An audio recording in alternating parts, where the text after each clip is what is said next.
Alors, je suis Bah, pas on a sûre que ce quelqu'un soit qui nous bon. dit: «Mais il y a Mathieu et Eva en commentaire». Effectivement, c'est nous et ça y Ah est, bah cette c'est fois, ça Marine, c'est s'affiche bien. Marine. Ça marche. Salut, salut et nous voilà en live, avec seulement 12 minutes de retard. Un record pour l'équipe du Raptor Neuropsy. Alors, l'idée du coup aujourd'hui, c'est de parler un peu des missions qu'on a en tant que psychologue et surtout des missions qu'on a en tant qu'étudiant en psychologie ou étudiante qui effectue un stage, du coup, quel que soit le moment du parcours, en licence ou en master.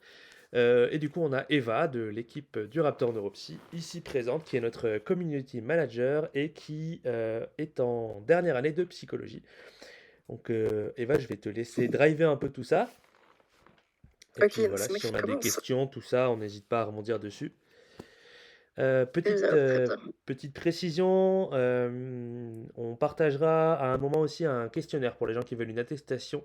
Il sera partagé dans le chat à un moment du live, voilà, pour plus tard. Je te laisse démarrer, Eva. Ok, bah déjà bonjour à tout le monde, hein. Désolée pour ce petit retard. Alors, donc comme l'a dit Mathieu, on va un peu parler des missions des psys et surtout des stagiaires psy. Donc du coup, moi j'ai pu faire plusieurs stages. Donc déjà, j'ai eu la chance d'en faire 3 en troisième année de licence. Faut savoir qu'en L3, c'est plutôt des stages d'observation. Souvent, c'est des stages qui sont courts. Moi, à Nancy, c'était 70 heures. Je sais qu'ailleurs, c'est 30 heures des fois c'est un petit peu plus, 150 heures, ça dépend des facs. À Strasbourg, Voilà. c'était 30, ouais. Ouais, voilà, c'est très peu. C'est même... Voilà. Nancy, du coup, c'est 2 semaines qu'on peut mettre un peu où on veut finalement, on s'en fiche un petit peu. Et donc moi, j'ai pu en faire 3. Donc j'en ai fait un avec Mathieu, qui s'est très bien passé. J'ai même renouvelé l'expérience l'année suivante, du coup, pour le Master 1. J'en ai fait un autre dans un EHPAD. Et j'en ai fait un troisième dans un pôle de psychiatrie avec des infirmières et enfin une semaine avec des infirmières et une semaine avec un psy. Et pour les pads, j'étais la plupart du temps avec les aides-soignantes et très peu avec la psy qui était pas très souvent là. Du coup, pour les pads, en fait, c'est un accueil de jour. Donc en fait, c'est des résidents qui sont souvent isolés, qui vont venir un peu tous les jours. Je crois que c'était de 9h30 à 16h30 pour bah voilà, manger avec nous, prendre un petit déjeuner, prendre le goûter. Et on proposait des activités toute la journée en fait. Donc moi, ça m'est arrivé d'animer ce qu'on appelle les ateliers mémoire. Donc c'est plusieurs petits ateliers comme ça où on va un peu solliciter bah, la mémoire. Et donc ce qu'on proposait par exemple, c'était on donnait des expressions vieilles ou récentes. Et on devait un peu discuter autour de ça, bah, dire un petit peu à quoi ça nous fait penser, quels souvenirs ça a ramené, et cetera. C'était assez intéressant. Et du coup, c'était un truc qu'on co-animait à 2. Il y avait un autre stagiaire qui était avec moi, donc on faisait ça tous les 2. Voilà pour les pads. Sinon, le reste du temps, c'était plutôt de l'observation ou participation aux ateliers avec les résidents. Voilà. Pour l'autre stage en psychiatrie, du coup, c'était vraiment beaucoup d'observation, aussi de l'échange avec l'équipe lors des réunions.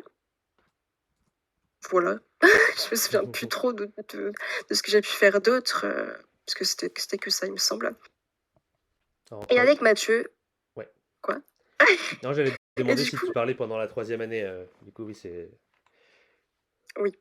ça Et du correspond. coup, avec Mathieu, pour la L3, c'était aussi beaucoup d'observation, mais j'ai quand même commencé à apprendre à coder les tests et à interpréter les tests et à rédiger des comptes rendus. J'ai aussi participé aux réunions d'équipe, j'ai un peu échangé avec le reste du personnel. Voilà. Pour le Master 1, du coup, c'est un stage qui est un petit peu plus long quand même. J'ai fait 200 heures. J'aurais pu en faire plus, mais il y a eu le famoso coronavirus qui est arrivé entre-temps. Sinon, j'en aurais fait bien plus. Ça aurait été cool. Ouais. Et voilà.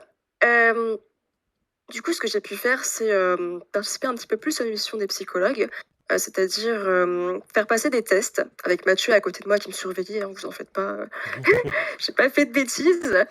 Et aussi, du coup, tout ce qui était restitution du bilan aux personnes. Donc le seul truc que j'ai pas pu faire, c'était les anamnèses. On n'a pas eu le temps, et puis vu qu'il y a eu le confinement, c'était pas possible. Voilà. J'ai aussi au début beaucoup observé pour me réhabituer un peu au milieu professionnel. Et seulement après, j'ai pu commencer à pratiquer un petit peu aux côtés de Mathieu. Et d'ailleurs, il m'a fait un joli petit carnet. Je sais pas si on voit bien. Voilà. C'est un peu basé sur Harry Potter. On voit que dalle, j'ai l'impression. Genre, on gagnait un peu des petites gommettes à chaque fois qu'on faisait des bons trucs. Ouais, c'était l'époque avant Covid, ça. Exactement. Et pareil, du coup, un kit, le kit du stagiaire en neuropsychologie avec en fait plein d'articles, des explications sur les différentes fonctions cognitives, tout ça. Il en a fait un nouveau Ouais, il y c'est a celui. quelques semaines, je crois, qui est posté normalement sur le site et la page, il me semble. Ouais, Voilà, que vous sur la pouvez page, voir. on l'a partagé sur le site, il est dans l'onglet, si je dis pas de bêtises, l'onglet qui s'appelle «Et les études?» Point l'interrogation, sur le site du Raptor Oui. Neuropsy, puisque ben, vous le voyez, hein, c'est aussi pour ça qu'on est en live aujourd'hui, on essaye de proposer des sujets qui touchent aussi plus directement les étudiants du coup. Donc effectivement, moi, il y a 2 semaines, 2, 3 semaines peut-être, j'ai proposé un nouveau kit de stagiaire, du coup un peu plus customisé, un peu plus actualisé, on va dire.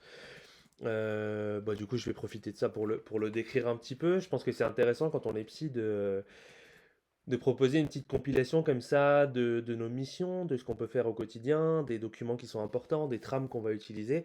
Moi, par exemple, il y a mes trames de premiers entretiens. Qu'est-ce que je demande à la personne? Comment je retrace son parcours de vie? Quelles questions je vais poser pour essayer d'affiner un peu ma connaissance de la personne? Après, des trames aussi des différents exercices qu'on peut utiliser, du parcours de soins, quelques articles sur le rétablissement en psychiatrie, ou des formations. Il y a des petits QR codes qui renvoient vers des formations gratuites en ligne. Il y a aussi des petits docs sur les effets indésirables des traitements, des choses comme ça. Et puis je reprends aussi quelques petites bandes dessinées qu'on a fait avec le Raptor Neuropsy. Donc voilà, l'idée c'est de faire une petite compilation qui permet aussi ben, à l'étudiant ou à l'étudiante qui arrive de pas être complètement paumé quand on arrive dans un milieu qu'on connaît pas, dans une équipe qu'on connaît pas, euh, avec parfois des patients qui présentent des troubles qu'on connaît pas parce qu'on n'a pas fait de stage dans le milieu là avant par exemple. Je trouve que c'est intéressant d'avoir un petit truc comme ça qui permet d'avoir un petit guide en fait que la personne va utiliser tout au long du stage. Moi, je vois mes étudiants, mes étudiantes qui le ressortent de temps en temps pour replonger dans une info ou pour se questionner sur un truc. Enfin voilà, je trouve que c'est assez intéressant. Ça fait le pont en fait entre ben, les missions qu'on a en tant que psy, les missions qu'on a en tant que stagiaire. Ça permet un peu de clarifier de clarifier les rôles et de faire en sorte que ce soit un peu moins flou. Donc voilà, je te laisse reprendre. Ok. Alors voilà, du coup, pour le stage de Master 1, euh, oui, du coup, la L3, c'est plutôt d'observation et les stages de master, c'est plutôt des stages professionnalisants, en fait, ou pré-professionnalisants. On va un petit peu plus pratiquer. À savoir, du coup, que moi, je considère le stage de L3 comme quelque chose, surtout, on va découvrir, en fait, le milieu professionnel. Nous, on peut le faire à Nancy avec d'autres professionnels que des psychologues. Je trouve que le plus important, en fait, c'est de le faire dans un milieu qui nous intéresse, auprès d'une population qui nous intéresse, pour vraiment découvrir cet aspect-là et voir si, oui ou non, ça nous plaît ou pas, comment se passe le travail en équipe, en institution, parce que souvent, c'est pas facile. Et puis, il y a aussi des problématiques institutionnelles, des fois, qui sont assez complexes quand on n'est pas dans le milieu directement. Voilà. Qu'est-ce que je voulais dire d'autre? Ouais, donc voilà, c'est plutôt pour découvrir le milieu, pour ensuite se diriger vers oui ou non telle spécialité. Oui. Toi, du coup, Euh, ouais. ouais, Non, je rebondis un peu dessus. Toi, du coup, tu disais, donc vas-y. effectivement, les stages de L3, c'est beaucoup, beaucoup d'observation. Parce que bah, c'est un stage de 2 semaines, parce qu'il faut bien le temps de découvrir et de se plonger dans la pratique. Mais du coup, tu disais que en EHPAD, tu avais eu l'occasion un peu de faire des ateliers quand même. Comment tu as Ouais, vécu ça, ouais. du coup, en tant que L3, d'arriver, d'avoir déjà un truc qui t'est confié avec des patients? Bah, alors en fait, au début, ça s'est pas directement installé comme ça, mais j'observais juste. Donc c'était ma tutrice qui le faisait, donc c'était une psychologue, qui le faisait avec une des deux aides-soignantes qui étaient présentes dans l'accueil de jour quotidiennement. Et un jour, elle m'a fait: «Ah bah Eva, si tu veux, tel jour, c'est toi qui animeras l'atelier avec moi». Sur le coup, c'est un peu flippant, quoi, parce que bah, on a juste fait que observer et on se dit: «Mince, comment je prépare ma séance? Comment je fais mes trucs et tout?» Et en fait, ils avaient une sorte de classeur où il y a différents outils, différents exercices qu'on peut proposer et c'est à nous, en fait, de proposer en fonction des personnes qu'on va rencontrer. Donc par exemple, l'adaptabilité est très, très importante parce que, je me rappelle une fois, une patiente qui était malvoyante, donc forcément, on ne propose pas des exercices qu'on va faire sur un tableau où il faut regarder, repérer, ça va plutôt être des choses qui vont utiliser les sens, auditifs. Parce que, bah, la vue est pas forcément, correcte pour la personne là, donc c'est pas très adapté de proposer un exercice qu'elle pourra pas forcément faire. Donc voilà, c'était surtout réfléchir à ce qu'on peut proposer, aux personnes qui viennent en fonction, de leurs, difficultés. OK. Et finalement, ça s'est très bien passé, voilà. Puis vu qu'on est en binôme, ça va, on peut s'aider mutuellement, Le pas binôme laisser l'autre tomber. était de quelle étape dans le cursus du coup? Quelle année? Du coup, c'était un master 1, il me semble, qui était en psychologie du développement à OK. Nancy. Et du coup, tu dirais que c'est quoi les capacités ou les compétences ou enfin qu'on peut attendre chez une personne qui est en stage de L3 du coup? Mmh. C'est une question qui est pas facile. Parce qu'en L3, ouais, c'est beaucoup d'observation, donc ben, je dirais quand même les capacités, quand même peut-être d'analyse quand même qu'il Mhm. peut y avoir derrière, même si c'est pas forcément bien développé en stade de L3. Ça va dépendre des facs, je pense quand même, on n'a pas forcément les mêmes cours et les mêmes approches. Bah, aussi l'écoute, enfin, quand on est avec notre tuteur face à un patient, on va pas être là en mode, «Ah du coup j'écoute à moitié», il faut quand même écouter la personne qui est en face de nous, même si on n'est pas le principal interlocuteur. Je sais aussi qu'il y a des psys qui font intervenir leurs stagiaires, que ce soit en L3 ou plus tard. C'est quand même rare en L3, mais ça arrive quand même. Donc il faut toujours savoir un petit peu quoi répondre et prendre une position, basse par rapport au patient, ne pas le juger, bien évidemment, c'est ce qu'on apprend, de base, en L3. Être bienveillant aussi. Voilà, grosso modo, je dirais que c'est ça. Une concentration de tous les instants du coup Exactement. durant la consultation, exactement. Oui, effectivement, la question, enfin, elle m'est venue comme ça, elle n'est pas simple parce qu'on n'attend pas encore Mmh, beaucoup, mais c'est ça. effectivement, tout ce qui est ben déjà une certaine posture professionnelle, même si on a encore que en L3, on a quand même déjà 20, 21, 22 ans ou plus. Et du coup, Mmh. ben, on est censé déjà montrer qu'on a une certaine stature, une certaine rigueur, une certaine motivation, qu'on est capable d'avoir aussi d'intégrer aussi les notions de ce qu'on attend du métier de psy, c'est-à-dire ben, tout ce que tu as dit, Eva, de ben, bienveillance, écoute, absence de jugement, etc. Donc voilà, effectivement, ça répond plutôt bien à tout ça. De toute façon, le stage de L3 est très formateur en général, parce qu'on va apprendre beaucoup de choses, notamment par rapport au milieu dans lequel on est. Mm. Moi, je l'ai fait en psychiatrie, par exemple, moi, pas le premier, mais les deux autres, du coup. Et c'est pas forcément un milieu que je connaissais au départ, donc j'ai vraiment tout appris en L3, et c'est un milieu qui m'a vraiment beaucoup attiré, et j'ai voulu continuer là-dedans. Alors que bon, les pattes, ça m'a pas autant attiré non plus, je vais être honnête, hein, mais ça Chacun, m'a moins attiré. Voilà. chacun ses domaines Bien sûr, d'intérêt après. Mm. chacun son domaine, hein, mais moi, j'ai préféré psychiatrie personnellement. Mm. Tu vois, moi je suis... Enfin, ça me parlait plus. ouais. Enfin, moi je suis... oui, puis maintenant on sait que c'est ton truc, il n'y a pas de... y a pas de souci par rapport à ça. Oui. Mais moi ça me parlait pas plus que ça. C'est pas que ça me rebutait pas, mais ça me parlait pas plus que ça, la psychiatrie. Puis finalement j'y suis arrivé qu'en Master 2. Et là je me suis dit, bah c'est mon truc quoi. Mais finalement les stages de L3 et M1 m'avaient pas du tout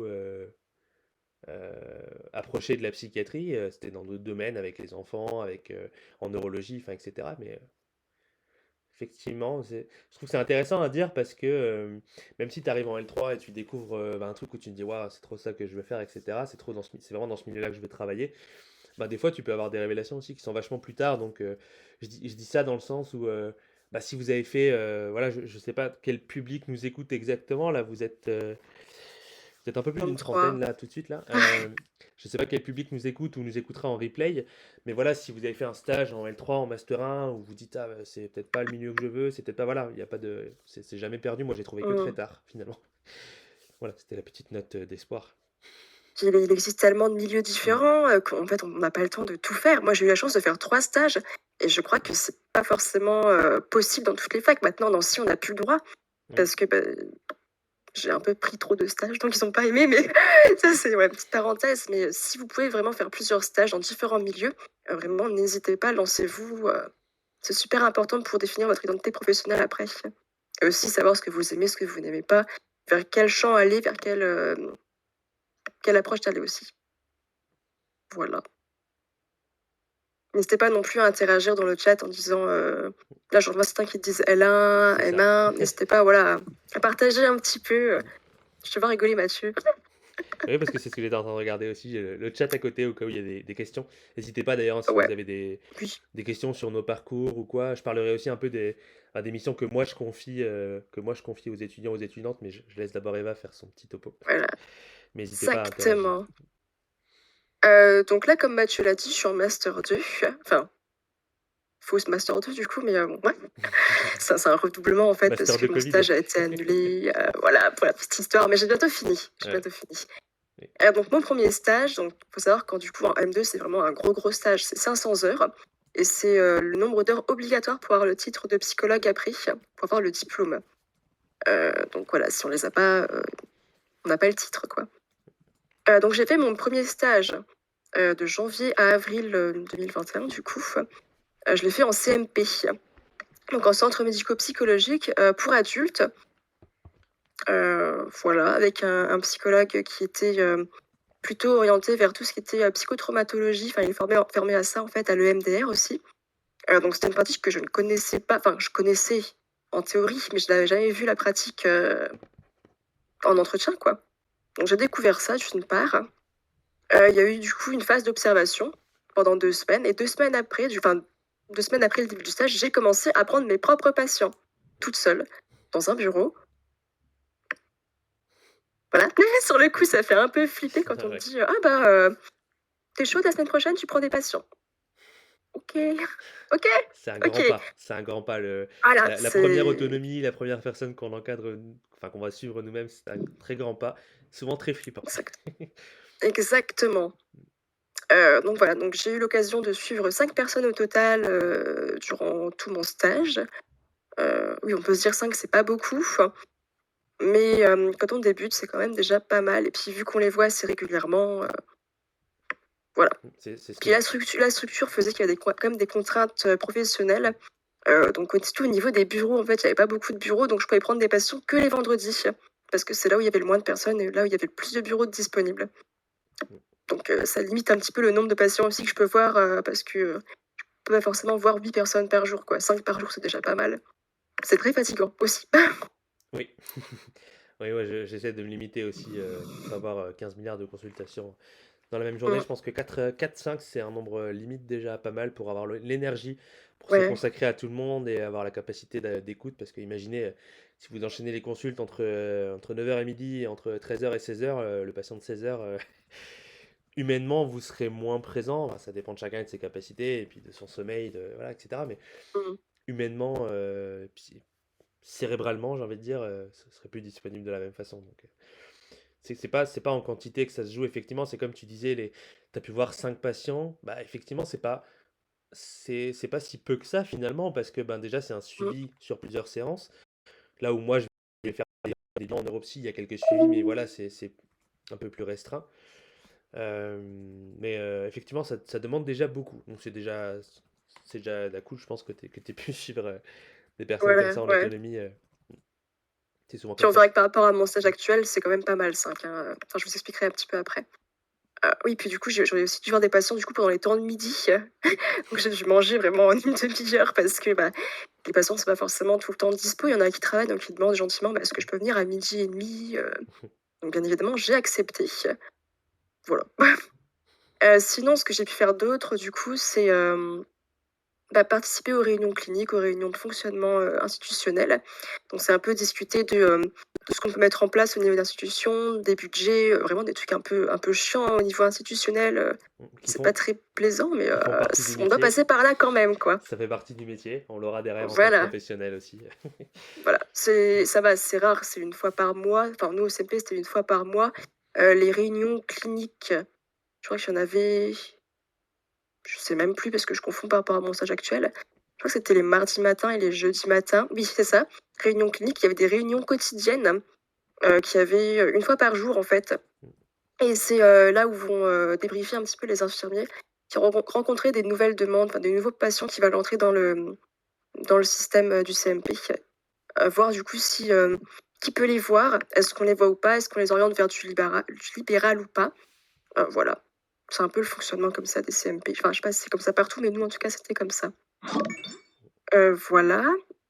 Après, il y a aussi des groupes qui peuvent être mis en place. Là, avec le Covid, c'était un petit peu catastrophique, mais on a essayé d'en mettre quand même en place.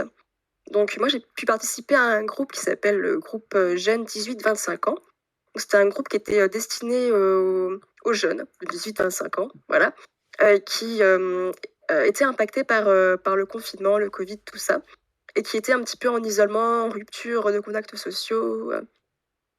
Donc, on les voyait, c'était 4 séances en fait, tous les jeudis, sur un mois du coup. Et on les voyait pour échanger un petit peu avec eux sur comment ils se sont adaptés, comment ils ont géré la crise, ce qu'ils ont fait, comment ça s'est passé pour eux. Et ce qui est intéressant, c'est en groupe, ils peuvent se filer des solutions. Dire, bah, moi, j'ai fait comme ça a marché pour moi, tu pourrais essayer comme ci, comme ça. C'est super intéressant. Le seul souci, c'est que il y avait des restrictions en fait par rapport au nombre de personnes pouvant être présentes. Donc, c'était que 4 personnes. Souvent, il y a des absents. Donc, c'est arrivé 3 fois en fait sur 4 qu'il n'y ait qu'une seule personne de présente et que le groupe soit annulé. Donc, j'ai pu participer qu'à un seul groupe enfin, une seule séance sur les 4. Ce qui était fort dommage. Mais voilà, les contraintes un petit peu au niveau des restrictions par rapport à la crise sanitaire. Voilà, grosso modo, ce que j'ai fait. Ah si, non, j'ai fait aussi un autre truc. Oui, aussi, j'ai oublié de préciser, du coup, en général, du coup, on rédige ce qu'on appelle les observations cliniques après tout ce qui est entretien, activité. On parle un petit peu de ce qu'on a fait avec les patients, comment ça s'est passé, voilà, grosso modo. Mais le truc que j'ai oublié surtout, c'est que j'ai eu aussi une mission à faire. Faut savoir du coup que nous, en M2, enfin je sais pas si c'est le cas partout du coup, mais on a une mission de stage à faire. Et c'est celle-ci en fait qui va être évaluée pour donner ou non le titre de psychologue. Donc elle est assez importante. Mais moi, le stage que j'ai fait, c'est 308 heures. C'est pas forcément beaucoup du coup. Pour faire une mission, c'est assez peu. Petite précision du coup pour les personnes qui n'auraient pas forcément l'info, qui diraient 308 heures, c'est chelou comme, comme Ouais, oui, nombre. pardon. C'est la limite, la limite maximale en fait qu'on peut faire sans rémunération. Et Voilà. comme les institutions, les structures n'ont pas forcément les moyens et l'enveloppe pour rémunérer les stagiaires, du coup on peut pas faire les 500 heures au même endroit. Très souvent, il y en a qui le font. Mais par exemple, dans ma promo sur 25, il y en a une seule qui a pu le faire, je crois.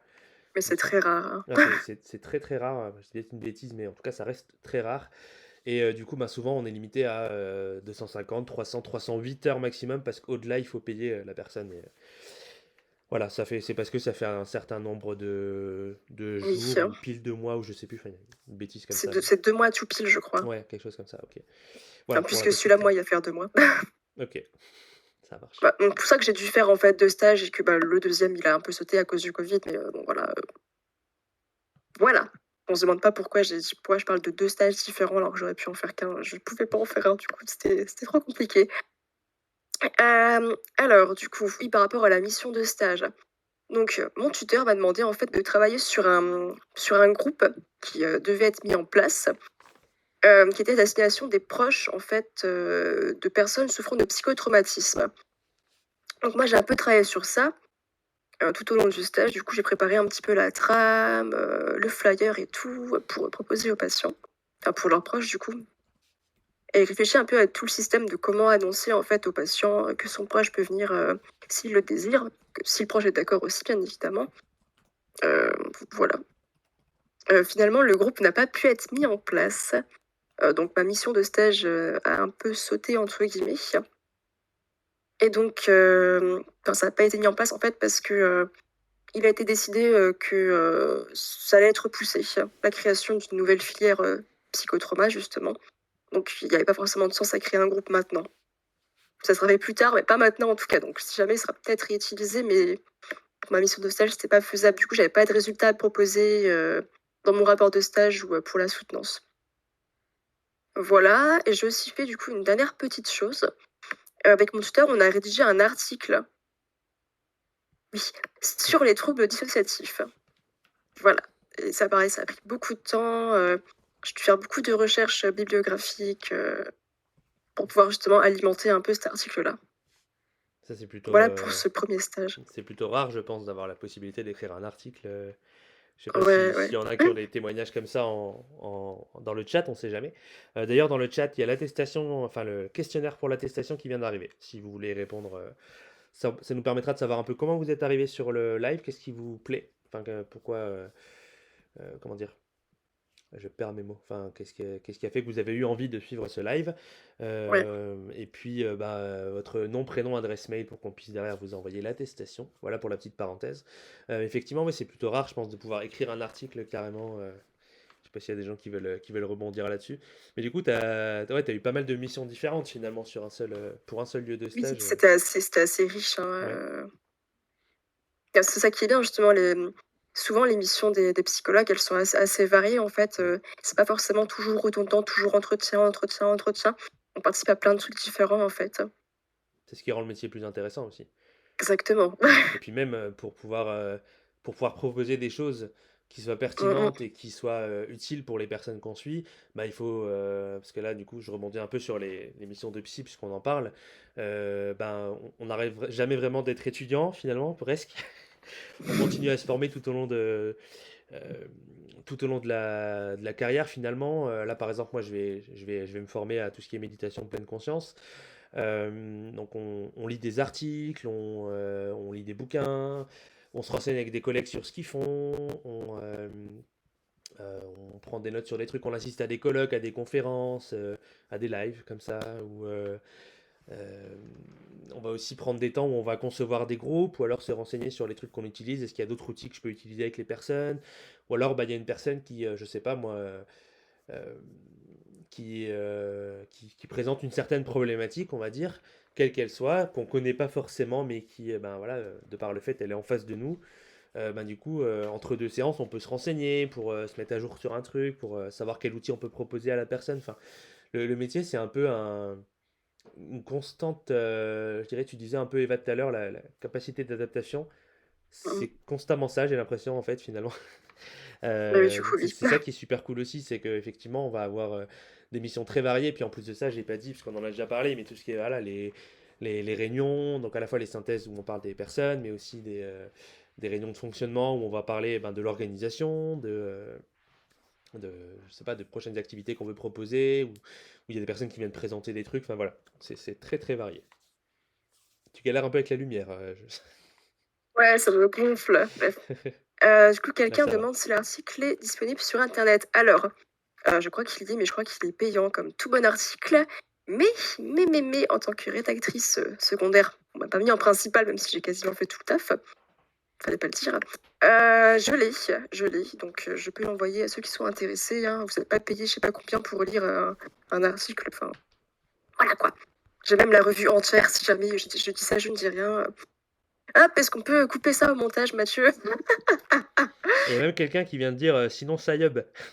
Ouais, mais je suis pas sûre que sur Psyop, enfin, c'est la lettre du psychiatre que ça s'appelle. Ah, c'est pas un Je sais article. pas Oui, oui, oui, je si, suis bête. je sais pas s'ils sont, enfin, c'est la revue qui s'appelle la lettre du psychiatre. Vous pouvez Mm. regarder sur Psyop, mais je suis pas sûre. Je sais Ok, même pas s'il y a un DOI sur l'article.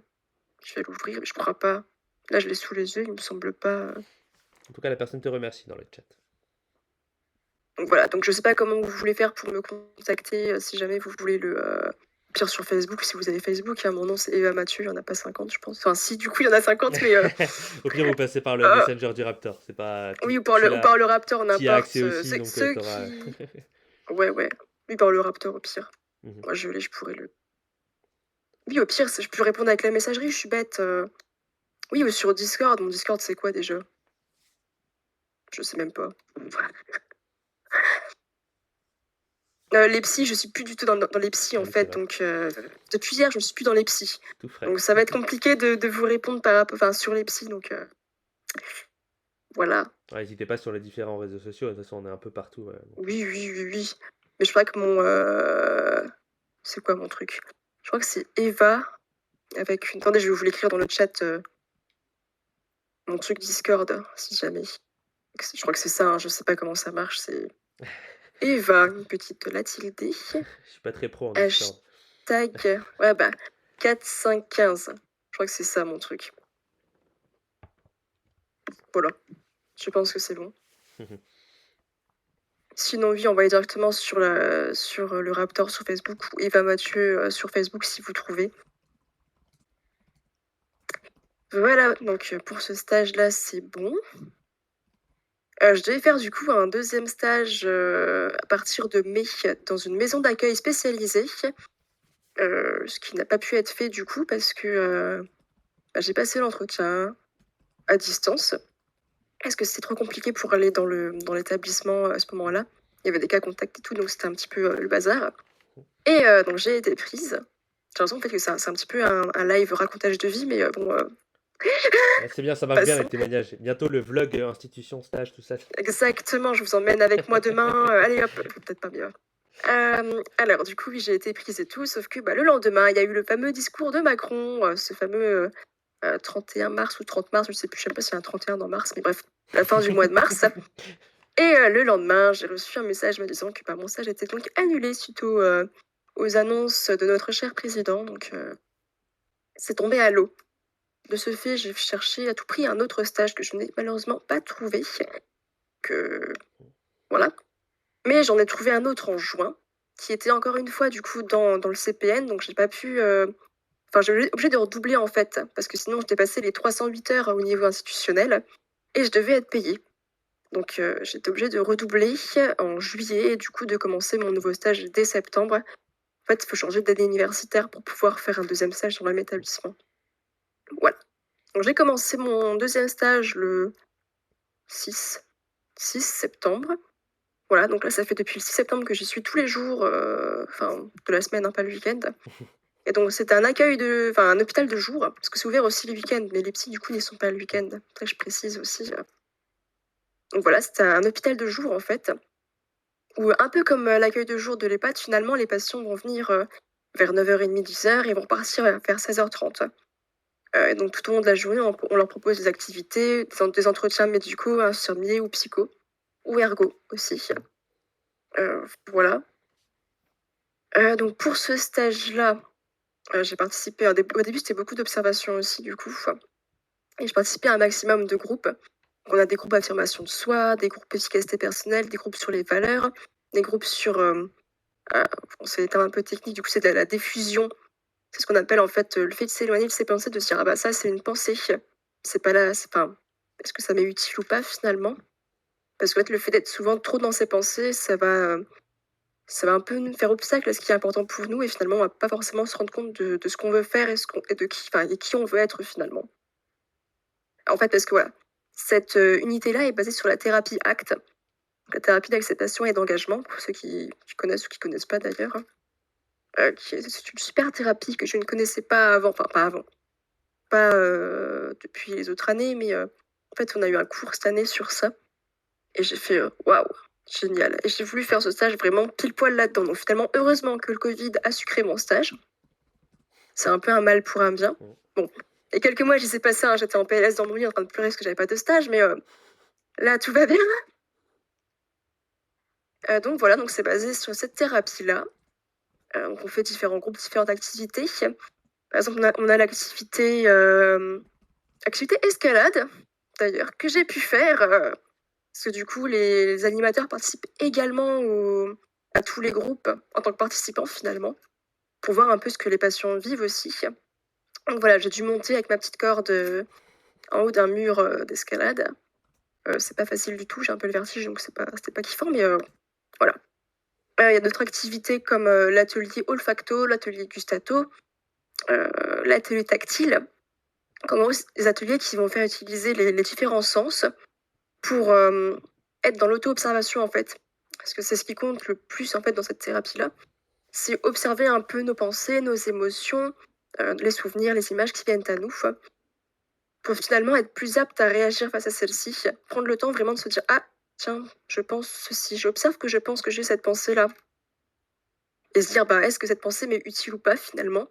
Si elle est utile, on la garde. Si elle n'est pas utile, on se dit bon, c'est bon, tranquille, c'est une pensée, on s'en fiche un peu. Voilà. Puis il y a plein d'autres activités comme ça. Je sais que l'ergothérapeute fait un atelier création vidéo. Pareil, utiliser tous les principes de l'acte. Mmh. Et voilà, grosso modo. Donc moi, j'ai dû participer à tous ces groupes-là un petit peu pour découvrir un peu comment ça se passait. Parce que ma mission de stage est un petit peu en lien avec ça finalement. J'en parlerai du coup un peu après. Donc pareil que dans les autres unités, il y a tout ce qui est réunion de fonctionnement, réunion clinique. Tous les matins, on a une réunion aussi pour parler des patients, de ce qui s'est passé un petit peu la veille en fait. Ce qui s'est passé aussi le week-end, parce que nous, le week-end, on n'est pas là, mais il y a quand même des infirmières qui sont là-bas. Voilà, grosso modo. Et donc, ma mission de stage. La fameuse. Ouais, c'est bien, j'ai des cartes en plus, j'ai tout ce qu'il faut. Donc, en fait, il existe des cartes, un jeu de cartes, qui a été créé en anglais par Russ Harris. Donc, c'est un thérapeute qui est formé à l'acte, justement, qui est très intéressant. N'hésitez pas à lire ses bouquins et tout. Et du coup, donc, il a fait un jeu de cartes que ma tutrice et l'ergothérapeute du service, en fait, ont traduit en français.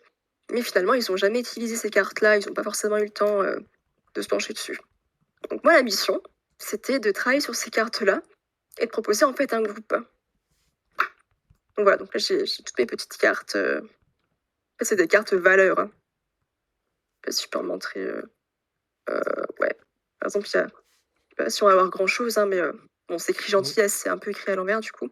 Ça On a va. plein Non, de non, je petites l'ai cartes. à l'endroit, moi. Ah, tu les vois à l'endroit? Moi, je les vois à Ah l'endroit. oui, moi aussi. Ok, bon. C'est juste moi sur mon écran, je les vois à l'envers du coup. Bon bah, Ok. vous les voyez à l'endroit du coup. Donc il y a plein de petites cartes comme ça sur les valeurs. Et donc moi, j'ai proposé un groupe justement pour travailler un peu les valeurs et les actions engagées. Finalement, les actions engagées, c'est quoi? C'est des choses qu'on peut mettre en place pour aller en direction de nos valeurs. Voilà, c'est tout bête. C'est tout bête, mais c'est pas facile à mettre en place quand même. Hein. Quand on est à fond dans les pensées, à fond dans les émotions, à fond dans la douleur, c'est des choses qu'on voit pas forcément. Ou qu'on peut oublier ou qui peuvent pas passer à la trappe parce que ben, c'est pas forcément le moment. C'est souvent ça aussi. Il y a beaucoup de choses en psycho comme ça qui paraissent, je dis bien paraissent, toutes bêtes. Et c'est, je pense, c'est ce qui alimente aussi beaucoup d'idées reçues sur il suffirait de se bouger ou des choses comme ça qu'on peut Mm, entendre mm. sur les maladies psy. Beaucoup de choses qui paraissent comme ça toutes bêtes, mais qui viennent de mécanismes cérébraux, de neurotransmetteurs qui sont mal envoyés entre les neurones, etc. Donc ça paraît tout bête, mais c'est pas des choses qui sont simples, enfin qui sont forcément intuitives ou auxquelles on pense forcément, effectivement. Donc c'est toujours intéressant d'avoir ce genre de pratique aussi pour prendre du recul finalement sur la façon dont nos pensées circulent et dont on peut agir en conséquence de ça. Ouais, voilà, exactement. Ouais. On nous demande dans le chat dans quel type de pathologie s'inscrit cette thérapie et ce jeu de cartes. Donc acte du coup. Cette thérapie-là, on peut l'utiliser un peu pour tout, j'ai l'impression. Mais là où je suis en stage personnellement, je regarde un peu dans mon rapport de stage parce que j'ai un peu parlé de ça du coup. Alors, on peut l'utiliser du coup pour les personnes qui ont des troubles de l'humeur en dehors des phases suicidaires et mélancoliques. Ah bon, parce que du coup, un truc à savoir aussi, si on propose des choses sur les valeurs à une personne qui est en phase suicidaire, ça peut être un peu inadapté, quoi. Mm. Parce qu'on peut lui renvoyer, ah bah t'as pas de valeur, donc oui, c'est bien de passer à l'acte finalement. Ce qu'on peut pas du tout faire. Hein. C'est pas adapté du tout. Chaque thérapie a Euh, son moment. voilà. Voilà, Et exactement. moment qui va différer selon les gens, parce que chacun a sa façon d'exprimer la maladie aussi. Ouais, ouais. Ce qui n'empêche pas qu'on a aussi des patients suicidaires, hein, mais je veux dire, travailler les valeurs, Mm. c'est un truc à éviter, quoi, avec Oui, ces patients-là. dans ce cas, il y a d'autres alternatives qui existent, quoi. Exactement, exactement. Qu'est-ce qu'on fait d'autre? Du coup, on voit aussi des patients qui ont des troubles anxieux, des troubles de la personnalité borderline surtout. On a beaucoup de patients qui ont ce trouble de la personnalité. Il y a aussi les autres troubles de la personnalité, il y a évitante, dépendante, obsessionnelle compulsive. Il y a aussi tout ce qui est addiction finalement, et en fait, tout ce qui est aussi relais des urgences psychiatriques. Parce que souvent, en fait, notre unité, ça va être un petit peu une alternative à une hospice complète. Parce que souvent, les patients ne sont pas forcément favorables à être hospitalisés sur le temps complet, et ça leur permet un petit peu quand même d'être dans le soin. Donc certains viennent que le matin, d'autres toute la journée, d'autres que l'après-midi. Ça, c'est quelque chose qui a été mis en place à cause du Covid. En fait, à la base, ils venaient tous toute la journée. Et là, maintenant, finalement, on a un petit peu coupé en faisant des groupes pour pas qu'il y ait trop de personnes en même temps. J'avoue que c'est un petit peu chiant quand tu veux mettre des entretiens et que la personne, ah, elle est pas là, elle est là que le matin, que l'après-midi ou ceci. Quand tu veux faire des groupes avec une personne qui est là que le matin et une qui est là que l'après-midi. C'est un peu C'est compliqué, hein, mais bon, compliqué. voilà. Donc voilà, grosso modo, les personnes qu'on voit. Pour les contre-indications, c'est des personnes qui ont des troubles décompensés, en fait, ou en phase aiguë, qui nécessiteraient une hospitalisation complète, justement. Donc, nous, on n'est pas forcément là que pour ça, mais il vaut mieux éviter, du coup, qu'on remplace les hospices complètes. Voilà, ou les personnes qui souffrent d'un trouble relevant des violences psychiatriques, ou les personnes instables psychiquement avec une agitation psychomotrice. Voilà. Pour le jeu de cartes, du coup, donc, en fait, à Active, enfin, l'unité, du coup, s'appelle Active. Comment expliquer ça? On va avoir plusieurs ateliers, du coup, mais tous ne sont pas indiqués pour tous les patients. Ça va surtout être en fonction de l'avancement dans la thérapie, l'avancement de leur... comment expliquer ça?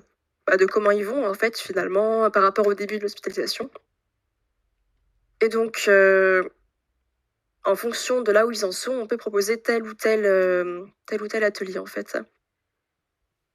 Donc moi, ça va vraiment dépendre d'où la personne en est. Pour ça que là, ce qui est compliqué, c'est d'avoir des patients à qui faire passer enfin, avec qui travailler sur ce groupe-là. Voilà. Donc c'est un peu ça ma mission. Donc j'ai travaillé un peu sur toute la trame de comment agencer ce groupe-là, comment le présenter. Et donc si tout se passe bien, je ferai le groupe la semaine prochaine. Voilà, c'est un peu flippant parce que tout a été fait vraiment à la va-vite, enfin à la va-vite. Non, j'ai vraiment bossé sur le groupe depuis le début du stage. Sauf qu'on a fait le point avec ma tutrice et d'autres psys seulement vendredi, je crois. Ouais, vendredi. Et on s'est dit, pour que tu puisses passer ta mission, il faut que tu le fasses forcément la semaine prochaine. Parce qu'après, en fait, il y a 2 patientes qui sont indiquées pour ce groupe-là, qui après ne seront peut-être plus là. Ça aussi, c'est une difficulté de l'unité, c'est que des fois, on prévoit des choses et finalement, les patients sortent entre-temps. Donc ça tombe un petit peu à l'eau. Sauf que là, vu que c'est une mission, c'est ça qui va être noté. C'est un peu une contrainte au niveau de mon stage, je suis obligée de le faire passer. Voilà. Pour valider mon stage, en fait. Voilà. Qu'est-ce que j'ai pu faire d'autre? Rédiger les observations cliniques comme les autres stages. Et je suis du coup, c'est à rigoler, du coup, quand je dis 5 patients, c'est pas beaucoup, mais j'en suis une patiente. Sauf qu'en fait, dans l'unité, les patients sont là tous les jours, hein. Donc on les voit vraiment régulièrement. Moi, elle, je la vois du coup 3 fois par semaine, hein. Donc finalement, c'est quand même c'est assez intense comme rythme. Voilà. C'est assez formateur, je Ça, pense, avec un rythme comme ça. ouais. Ça Justement, me permet vraiment de voir la différence avec le CMP et une unité d'hospice de jour, hein, qui me plaît beaucoup d'ailleurs, hein, vraiment, j'adore. mm. Et par rapport à toutes les missions là que tu as pu faire, du coup, est-ce que tu penses qu'il y en a qui sont plus, bon, ça sera juste ton avis, mais qui sont plus difficiles quand on est étudiant, ou c'est plus difficile de s'y lancer, ou est-ce qu'il y a des choses qui t'ont posé plus de soucis, on va dire entre guillemets, que d'autres? Euh, j'ai parlé pour le M2 entier, en fait, le premier entretien que j'ai eu à faire avec le premier patient, Mhm. j'ai quand même vachement flippé avant. Ouais. Alors finalement, ça s'est bien passé, donc ça m'a un peu, j'ai perdu le mot que je voulais dire, rassurée. Mhm. Finalement, voilà. Donc je trouve que c'est quand même le plus dur, en fait, parce qu'on se dit, qui est-ce que je vais rencontrer? Comment ça va se passer? Comment il va réagir? Comment la relation va se passer aussi? Surtout que pour la petite anecdote, du coup, donc au CMP, en fait, c'est nous qui appelons les patients pour leur dire: «Bah, vous avez rendez-vous avec moi tel jour si vous êtes disponible». Moi, j'appelle mon tout premier patient, toute contente. Donc je dis bien que je suis psychologue stagiaire. C'est ce qu'il faut dire, hein, qu'on n'aille pas dire qu'on est psychologue alors que c'est faux. Sauf que dans la tête de certains patients, ils vont entendre stagiaire, ils vont se dire: «Je vais être un cobaye». Et c'est effectivement ce que ce patient-là a pensé, en fait. Donc ça m'a encore plus fait flipper sur le coup, en me disant: «Merde, comment ça va se passer?» Enfin, il va penser que c'est un cobaye. Heu, Comment je vais gérer ça, en fait? Finalement, ça s'est bien passé, hein, mais ça fout un petit peu les boules aussi au début quand même. Voilà, et finalement, les autres personnes que j'ai rencontrées, ça s'est bien passé aussi. J'ai eu moins d'appréhension. Mmh. Là, pour mon deuxième stage, ça s'est super bien passé aussi, le premier entretien, vraiment aucun stress parce que j'avais déjà l'expérience derrière, quoi, finalement. Donc ça s'est bien passé. Je pense qu'aussi animer un groupe, ça doit être pas com enfin, ça doit être un petit peu compliqué quand même aussi, Mmh. surtout que je ne l'ai jamais fait encore. Donc c'est pas un groupe. Ouais, les ateliers morts, ça compte pas forcément comme des groupes, c'est pas pareil, je trouve, que là, ça a été un petit peu différent. Surtout le fait de contenir certaines paroles qui peuvent être dites, pas que ça déborde du cadre non plus. Donc on verra du coup, la semaine prochaine comment ça se passe. C'est toujours, enfin, tout ce qui est animation de groupe, même là, moi, ça fait 4 ans que je travaille maintenant, c'est un truc que j'ai déjà pu un peu faire, qui m'a plu, mais je trouve que c'est toujours un peu plus Mmh, mmh, mmh, mmh. flippant, on va dire, entre guillemets, hein, évidemment, mais un peu plus stressant qu'en individuel.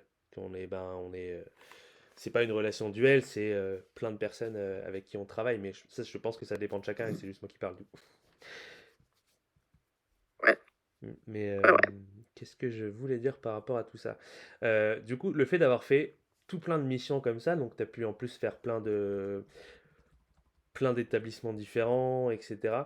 Le fait d'avoir une diversité d'activités, comment ça te fait appréhender derrière ta pratique pro? Parce que finalement, tu vas pas trop tarder. Ça fait un peu entretien d'embauche comme je dis, mais je n'ai aucun poste. J'avoue, mais en vrai, c'est intéressant, je pense, pour les Ouais. personnes qui nous regardent, surtout les étudiants, en fait, Et savoir un petit peu, comment se déroule finalement le parcours c'est ça. et un peu l'aboutissement, en fait, du parcours universitaire surtout, parce que c'est bientôt la fin. C'est ça. Et Parce que juste avant que tu répondes, au niveau de ta lumière, ça devient vraiment catastrophique. ouais, bah, je vais allumer la lumière, je pense, parce que bon, Il fait extrêmement noir. Alors que moi à côté, c'est tout.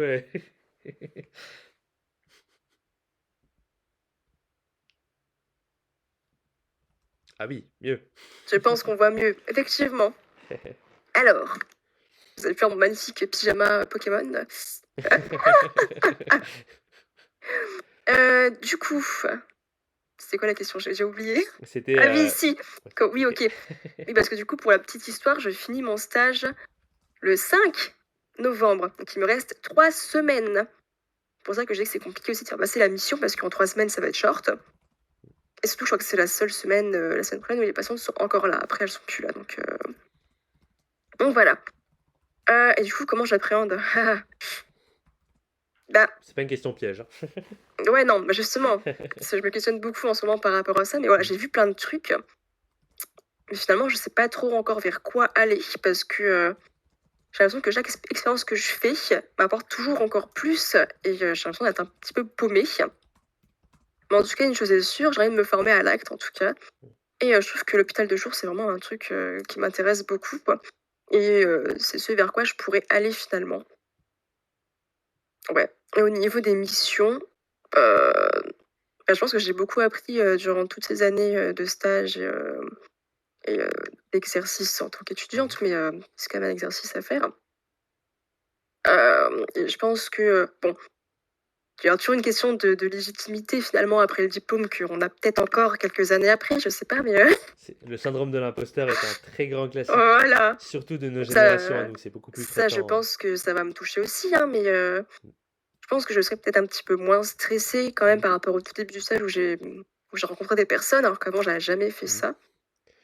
À savoir que quand même, nous, à Nancy, là, dans mon master, on faisait des jeux de rôle, en fait, pour s'entraîner à faire les entretiens. Donc forcément, sur le papier, comme ça, c'est facile, mais une fois qu'on a la personne devant nous, ben, c'est pas pareil. On se dit, ah là, elle joue pas un rôle, en fait, elle est là pour de vrai, hein. Mhm. Donc si je lui dis une connerie, ça va mal se passer, quoi. Et en même Bon. temps, je trouve que ça fait plusieurs fois que j'ai ce discours-là, parce que j'ai déjà eu l'occasion beaucoup de parler de syndrome de l'imposteur, de cette appréhension, etc. Je trouve que c'est peut-être la manière la plus saine, c'est peut-être un peu, paraît peut-être un peu extrême, je sais pas, mais peut-être la manière la plus saine d'appréhender le boulot de psy finalement, parce que Mm. quand on fait le boulot de psy, ça fait partie presque de nos missions de devoir se mettre en question. tout le temps. Bah oui, mais Alors, c'est... ça veut pas dire passer ses journées à se dévaloriser, évidemment, mais ça Non. veut dire se dire est-ce que je suis vraiment capable de faire ça? Est-ce que ça, il faudrait pas que je me forme un peu plus? Est-ce que ça... Enfin voilà, se poser plein de questions. Et c'est vachement mieux de se dire ça plutôt que d'arriver et de se dire c'est bon, je suis diplômé, je sais tout faire. C'est le meilleur moyen pour Ah se casser la voilà, gueule. non. Donc Non, non. je pense que c'est plutôt une manière assez saine d'appréhender le monde pro du coup. Et puis il y a toujours un temps d'adaptation, et puis des fois on peut être embauché dans plusieurs structures, commencer là, arriver là, puis trouver seulement plus tard. Enfin, voilà, il n'y a pas vraiment de règles par rapport à ça. Ouais, voilà. Enfin, je sais pas si parmi nous, il y a des M2 qui nous regardent. Est-ce que vous voulez un petit peu partager, vous, comment vous sentez un peu la fin de votre année, enfin la fin de votre année, l'arrivée un peu dans le monde professionnel? Bon, ça, il faut déjà que je trouve un poste. Ça va être compliqué parce que C'est une autre bah, je sais histoire. pas comment faire. Ça me fait flipper un peu. Les stages, il n'y a aucun souci, mais le Mm. poste, c'est autre chose, quoi. Mais bon, il n'y a pas de souci, je pense que ça va bien se passer. Déjà que j'ai une date de soutenance que je n'ai toujours pas pour l'instant, donc j'ai un peu du mal à me projeter par rapport à ça, mais ça devrait aller. J'espère. On croise les doigts, ça devrait le faire. Ouais, voilà. Donc voilà, il me reste 3 semaines de stage. Après, c'est la soutenance, je ne sais pas quand.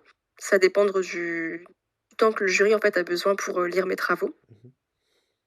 C'est-à-dire un rapport de stage plus mémoire. Qui le mémoire est fini depuis décembre dernier parce que bah, Allez, t'as voilà pu quoi. bien avancé. On a tous les 300 pages. J'espère que j'ai pas l'imprimé parce que sinon ça va être compliqué. Mais alors du coup il y a une réponse. Je lis un petit peu. Ok, d'accord. Bon, après moi j'ai plus cours du tout puisque du coup c'est un redoublement. J'avais tout validé pour le semestre 1, enfin semestre 1 du master 2 l'année dernière. Au semestre 2, on n'avait pas vraiment on n'a pas de partiel en fait, on avait que le mémoire, un dossier à faire et le rapport de stage. Le dossier, du coup, j'ai dû le faire pour pouvoir redoubler en avance, entre guillemets, sinon je devais redoubler seulement fin septembre. Et ça m'aurait bouffé un bon mois de stage, quoi. Et ouais. Ouais, voilà. Donc c'est un peu tranquille, on va dire, cette fin d'année, mais il y a quand même beaucoup de taf à faire, préparer les entretiens surtout, et puis préparer le groupe. Groupe, du coup, que j'ai dû un petit peu changer par rapport à vendredi, la réunion un peu avec ma tutrice, les autres psychos et l'ergo, pour adapter en fait à la structure, aux contraintes et tout ça. Mhm. Voilà. En tout Donc cas, ouais, c'est toujours de mm, l'adaptabilité tout le temps, tout le temps, ça tout le sera temps. le maître mot, effectivement, de quand on parle de mission de psy et de stagiaire, l'adaptation, c'est la Ouais, clé. Euh, Juste pour rebondir, effectivement, parce que toi, là, c'est un cas particulier, parce que comme tu dis, bah, à cause du Covid, voilà, t'as dû refaire ouais. quelques mois, on va dire reprendre un peu de rab. Mais effectivement, donc on a du coup en commentaire quelqu'un qui nous dit, donc une personne en Master 2, qu'elle est ben, partagée entre le fait qu'elle est encore prise dans les études et en même temps que la fin arrive. Effectivement, je pense que dans la plupart des cas, on va dire en contexte hors crise sanitaire, quand il n'y a pas plein de stages, de trucs comme ça à galérer et tout, ces trucs-là, on a un peu, entre guillemets, le cul entre deux chaises, quoi. On a encore des fois des cours, Ouais. on a encore des dossiers à rendre, des soutenances, des trucs, et puis au final, on sait que là, on est en train d'être autonome avec des patients, voilà, la fin est proche, quoi. Donc, effectivement, je pense que c'est normal d'avoir ce sentiment un peu partagé, parce que c'est, Mm, mm. bah, finalement, comme quand on débarque du lycée à la fac, débarquer de la fac au monde pro, Ouais. c'est un délire particulier aussi, donc c'est normal. Très bonne boisson, mais c'est pas la bonne heure pour la On boire. saut. C'est pas la bonne heure, mais il n'y a pas d'heure, écoute, hein. Non, mais je l'ai bu tout l'après-midi, j'ai savouré, tu vois, un Ça va, petit ça va. chou toutes les secondes. Enfin, non, pas secondes du coup, mais à toutes les 10 minutes. Euh, Mais non, mais merci en tout pareil, moi cas. aussi, je suis un peu le cul entre deux chaises parce que Mm, finalement, je rédige mon rapport de stage. ouais. Je me considère encore comme étudiante. Enfin, je me dis, mince, dans un mois, je serai peut-être, enfin, j'espère, psychologue, quoi. Mm. Waouh! Et je me dis, attends, comment ça se passe après? Faire des lettres de motivation pour chercher un poste, comment je fais? À l'aide! À partir de quand je peux commencer à chercher alors que je ne suis pas encore diplômée? Enfin, C'est ça. c'est un peu le bazar. Mais j'espère du coup pouvoir vous en reparler plus tard quand j'aurai fini tout ça, vous dire un peu comment j'ai fait. J'allais dire, est-ce que c'est pas Si le. ça vous intéresse, J'espère déjà que ça les intéresse, que ça vous intéresse, les personnes dans le vous chat. avez le droit de, Mais vous avez le droit de dire non, hein. j'espère en tout cas. Je serai Mais pas vexée, hein. est-ce que ce serait pas la bonne transition pour dire que, ben, alors on n'a pas encore de date, mais dans quelques mois, je pense, on a prévu d'avoir des témoignages du coup de personnes qui sont dans cette période de transition ou qui vont tout du moins expliquer Exactement. comment elles ont vécu cette période de transition entre bah, la sortie, la fin tranquillement du Master 2 et de l'autre côté, l'entrée dans le monde Ouais. professionnel. En tout cas, on a quelqu'un dans le chat qui dit que ce serait intéressant, donc tu as au moins un fan, Eva. Nice! Mais voilà, Nice! ça sera l'occasion de vous parler un peu de tout ça et puis, tant qu'on est dans le teasing, donc on aura aussi On va ces teaser tous les prochains événements. c'est ça. C'est mardi prochain là, dans 2 jours là qu'arrive le questionnaire, Ah alors oui, c'est oui, encore un autre moment, oui! c'est un autre moment du cursus. Je te laisse peut-être l'expliquer? Ouais, alors, comment expliquer ça? Alors, en fait, à Nancy, là, en L1, il y a 1200 L1. C'est énorme. En fait, Nancy, c'est une des seules facs pour l'instant à ne pas faire de sélection. Mmh. Pour ceux qui nous regardent, qui sont au lycée ou qui vont vouloir venir à Nancy, ils vont commencer à sélectionner cette année. Donc, je suis désolée pour ce faux espoir, mais voilà. Donc, du coup, voilà, il y a 1200 étudiants en L1. Et on se dit qu'il y a peut-être un petit souci au niveau de l'orientation parce qu'on voit qu'en fait beaucoup, au bout de 1 ou 2 mois, se disent mince, c'est pas du tout ce à quoi je pensais. La psycho, il y a des stats, il y a de la bio, approche expérimentale, c'est quoi ce bordel, Comment ça, on de la n'interprète pas recherche, des oh rêves là sur un là. divan? De quoi? Comment ça, on n'interprète pas des rêves sur un divan? Voilà, il y a beaucoup d'idées reçues en fait sur la psycho et on se dit c'est quand même vachement dommage que les étudiants viennent en psycho euh, en ayant un petit peu ces idées reçues là, finalement perdre 1 ou 2 mois de leur année. Certains peuvent se réorienter, mais doivent rattraper du coup c'est 1 ou 2 mois full rush Mmh. ce qu'ils sont loupés. Et d'autres ne peuvent pas se réorienter pour des questions, je sais pas, financières. Euh, voilà. Donc ça, c'est vraiment dommage en fait que ce soit très mal accompagné. Donc nous, ce on aimerait mettre en place en fait, c'est interagir un peu avec les lycées, les lycéens ou les futures personnes qui veulent rentrer en psycho. Pas forcément étudiantes du coup, enfin pas forcément au lycée, hein, il y a des reconversions souvent. Et leur expliquer un petit peu finalement qu'est-ce que c'est la psycho, comment ça se passe. Aussi que Pompélope, il y a une sélection entre la L3 et le M1 parce que je suis pas sûre qu'en terminale on vous dise ah la psycho, il y a une sélection, attention, vous êtes 300, vous finirez 15. Moi on me l'a jamais dit personnellement, hein, Ah, moi non plus. je crois qu'on m'a jamais même parlé de la psycho au lycée. Ah, moi non plus. Il y en a qui ont dit voilà, se débrouiller un peu à chercher sur Onicep, et Onicep c'est pas non plus la joie, il n'y a pas grand chose à part alors oui tu gagnes tant de salaire, voilà. Voilà, oui voilà, on passe de 1200 à 15. Bon, il y a plusieurs étapes, hein. Il y a la L2, il y a la L3 entre temps. Ouais, puis Ça allait passer nous on était combien? Nous on était 900 et quelques. Donc c'était une assez grosse promo, ma promo. Après il y a eu un petit peu moins de comment on dit? Je sais plus ce que je voulais dire, mais c'est pas grave, je pense. Ouais, oui, il y avait moins de monde après. Je sais pas pourquoi. moi, je Et juste après, du coup, en L2, on est tombé à 500 et quelques, et en L3 à 311 exactement, il me mmh. semble. Et nous, il y a 10 ans, on était 600 en première année et on était 300 sur la deuxième, troisième année, donc c'était déjà pas les mêmes effectifs. Mais juste pour une petite correction du coup, parce qu'effectivement, on revient dans le chat sur le fait de passer de 1200 à 15 et tout. Pour prendre l'exemple de Nancy, il y a quand même plusieurs parcours, ce qui fait que c'est pas vraiment Oui, 1200 à oui, hein. 15. C'est 15 par parcours, hein. Voilà, c'est plus 1200 à 60, 70, quoi. Ça reste pas beaucoup, Oui, hein, et mais encore, sinon c'est plutôt 200, je crois, je sais plus. Attends, il y a quoi comme parcours? Le mien, PCI, on est 15. ouais, vous êtes 15. Travail, ils sont 15. Légal, ils sont 15. Développement, ils sont 15. Et psychodynamique, ils sont Ça 25. fait Bon, je 85. sais pas combien ça fait, mais ouais, voilà. C'est un petit peu moins de 100. Mm. Mais oui, on n'est Ça, pas 1200, quoi. ça fait moins de 10% à la fin. Je pense que c'est ça qui est peut-être important à Voilà. retenir. Bon, Et après, là, c'est pas ouais. forcément sur la sélection qu'on veut s'axer. C'est au moins qu'ils en aient juste connaissance, hein, juste Là, pour voilà. c'est plus sur le avant, quoi. Sur Voilà. c'est quoi vraiment les études de psycho. Parce que souvent, il y a des idées reçues. En fait, on va arriver à mince, la psycho, ça me plaît pas trop finalement. On n'est pas allongé sur un divan à écouter les personnes et tout ça. C'est un peu. Voilà. Enfin, je sais pas si vous avez des idées reçues ou si vous avez eu des attentes finalement qui n'ont pas forcément été comblées, si vous avez des déceptions par rapport à la licence. Mais nous, ce qu'on va faire prochainement, enfin, du coup, mardi, on va, je veux dire, propager. On va partager un questionnaire justement pour voir un peu comment se sont passées vos études, à vous ou d'autres personnes, de psychologie. Ce qu'on vous a dit au lycée, si on vous en a parlé ou non, si vous avez fait vos recherches vous-même, ce à quoi vous vous attendiez, ce que vous avez découvert finalement, si ça vous a plu ou pas, et si finalement il y a eu des impacts ou non s'il y a des impacts ou non sur votre parcours par rapport à ce qu'on vous a pas dit. Par exemple, oh, bah, surprise, il y a des stats, je suis trop nulle en stats, moi j'arrive pas du tout, et ça va impacter à fond ma licence peut-être. Exemple. Attends, du coup, je vois, il y a des questions. Ouais, il y a quelques réactions dans le chat. Oui, des réactions plutôt. Certains perdent 3 ans, pas 2 mois de leur vie. Ouais, après, oui, le master, c'est autre chose parce que finalement, ça te plaît quand même quand tu veux aller en master. Et justement, il y a une sélection. Que là, pour les L1, en fait, ils arrivent, ils débarquent dans un monde, enfin, vraiment un nouveau monde. Même la fac, des fois, c'est pas forcément fait pour eux non plus. Enfin, on sait pas trop ce que c'est la fac. Et bah, finalement, on arrive là-dedans et on se dit, mince, c'est pas du tout ce à quoi je m'attendais, je suis trop déçue, je sais pas du tout. Et on peut se retrouver paumé à se dire, mince, je sais pas vers quoi je veux aller finalement. Il y avait que la psycho pour moi qui existait et c'est pas du tout ce à quoi je m'imaginais en fait. C'est un peu triste. Donc voilà.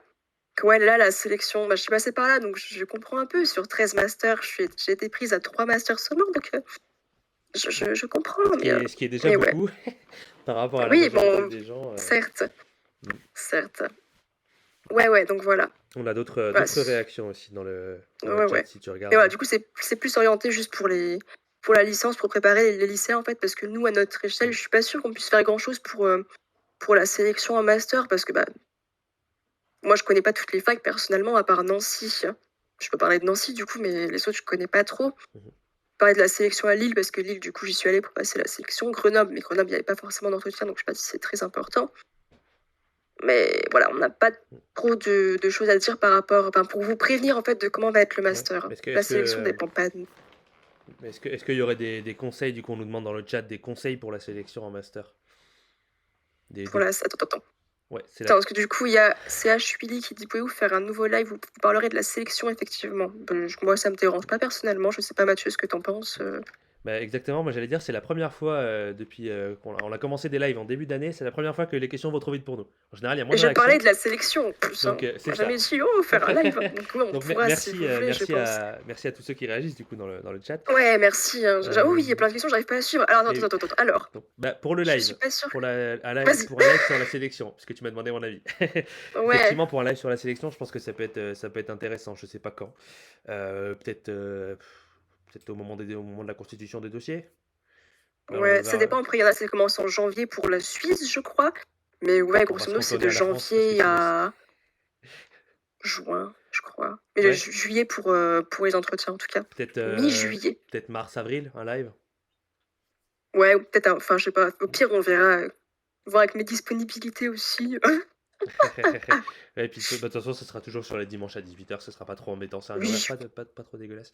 Mais ouais, on pourra faire un live là-dessus, tout comme on fera sûrement. Je sais plus, on avait parlé d'un live justement sur cette question de l'orientation. Bon, du coup, c'est pas le même public, ça vous intéressera pas Oui, vous dans le chat. si, oui, du coup, on a prévu en fait de faire infographie pour envoyer dans les lycées en masse, à fond, Ouais, aux c'est lycéens. ça. Le questionnaire va durer à peu près 3 semaines, un truc Ah comme oui, ça. j'ai même pas expliqué à quoi servait le questionnaire, merde. À Alors du coup, l'orientation le pour les. questionnaire, on aura du coup vos témoignages à vous, à vos proches, à d'autres personnes. Certains seront sélectionnés, c'est anonyme, hein. C'est anonyme. Certains seront sélectionnés, en fait, on les mettra sur notre site. Il y a ma petite tête sur une page du site pour dire que je suis responsable du pôle études, c'est ça, je crois. C'est ça, les études, ouais. La représentante du pôle études. Et, et du coup, voilà, on mettra là-dessus, du coup, l'infographie, je pense. L'infographie, il y aura un petit QR code, tout est bien réfléchi, hein. Il y aura un petit QR code pour les lycéens ou les futurs psychos peut-être, pour aller voir un petit peu les témoignages en fait qui seront mis sur le site. Pour avoir on prendra un peu différents témoignages, des gens qui ont abandonné, des gens qui ont continué, en fonction des impacts qu'il y a eu. Parce qu'il n'y a pas que du négatif, il n'y a pas que du positif, mais il faut quand même le savoir. Voilà. On fera du coup aussi un live, je crois que c'est vers décembre, je pense, avant les ouvertures de Parcoursup, Ouais, pour répondre un petit peu aux questions des futurs janvier, je étudiants. sais pas si décembre ça nous fait pas un peu short. Janvier, peut-être, oui, Ouais, hein. enfin en tout cas Faudrait que je regarde les dates de par Parcoursup. rapport à Parcoursup.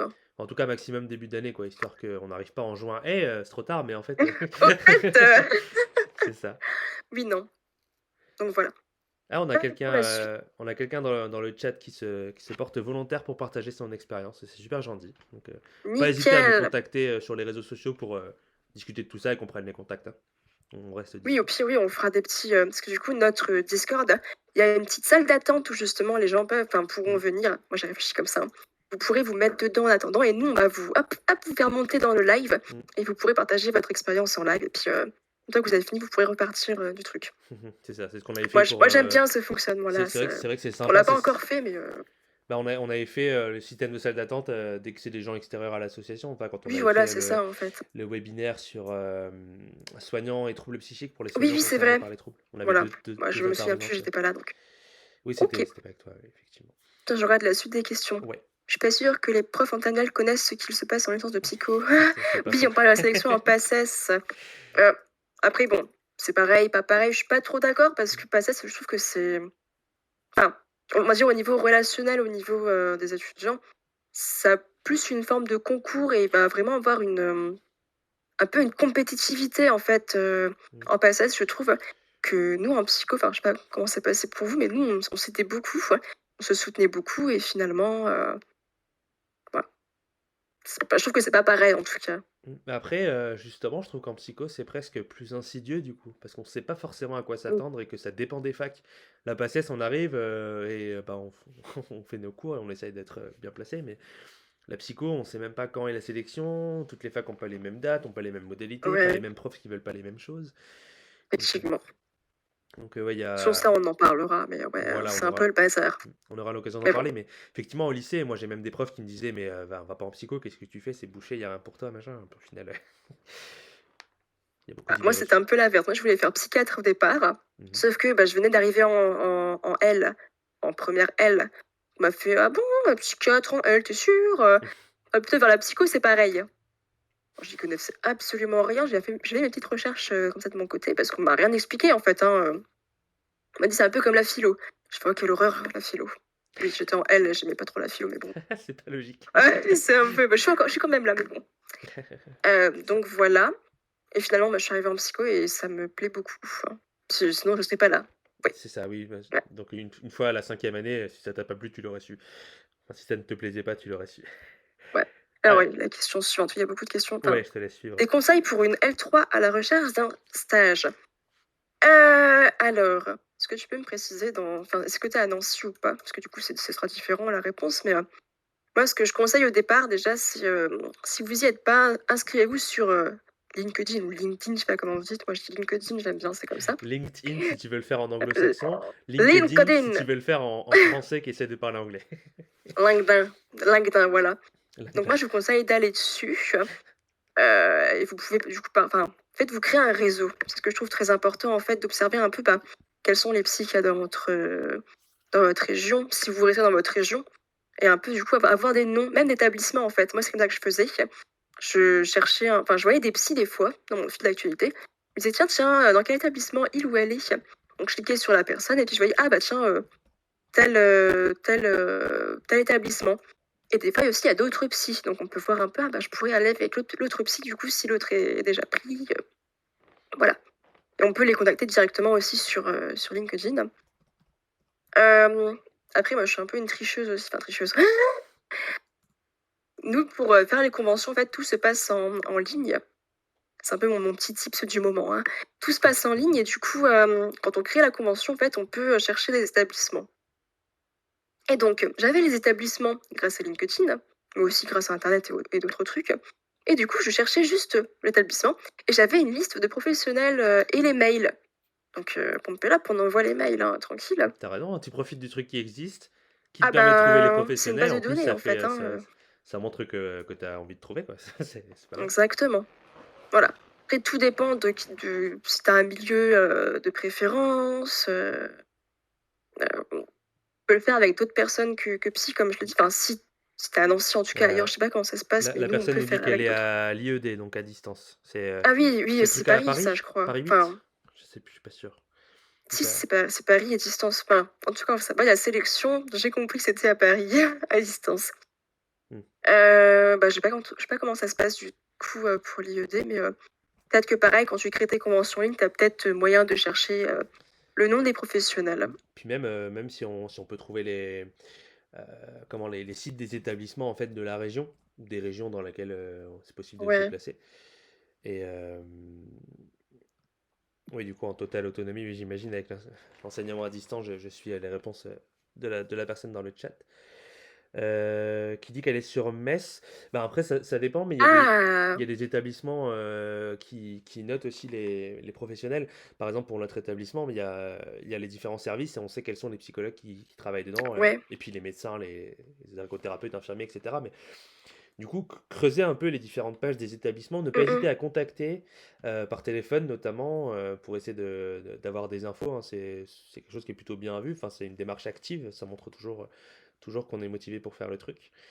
Voilà, comme ça, les premiers conseils, moi, qui me viennent Ouais, là je comme sais ça. qu'à Metz, il y a le CMP Winnicott. Je sais pas si c'est pour enfants, je sais pas si c'est pour adultes, je sais pas si tu intéressé par tout ce qui est psychiatrie ou pas du tout, mais Mm. en tout cas sur Metz, il y a des trucs. Il y a le centre Pierre Janet, mais je sais pas s'ils prennent des stagiaires ou pas, Aucune idée. à voir du coup.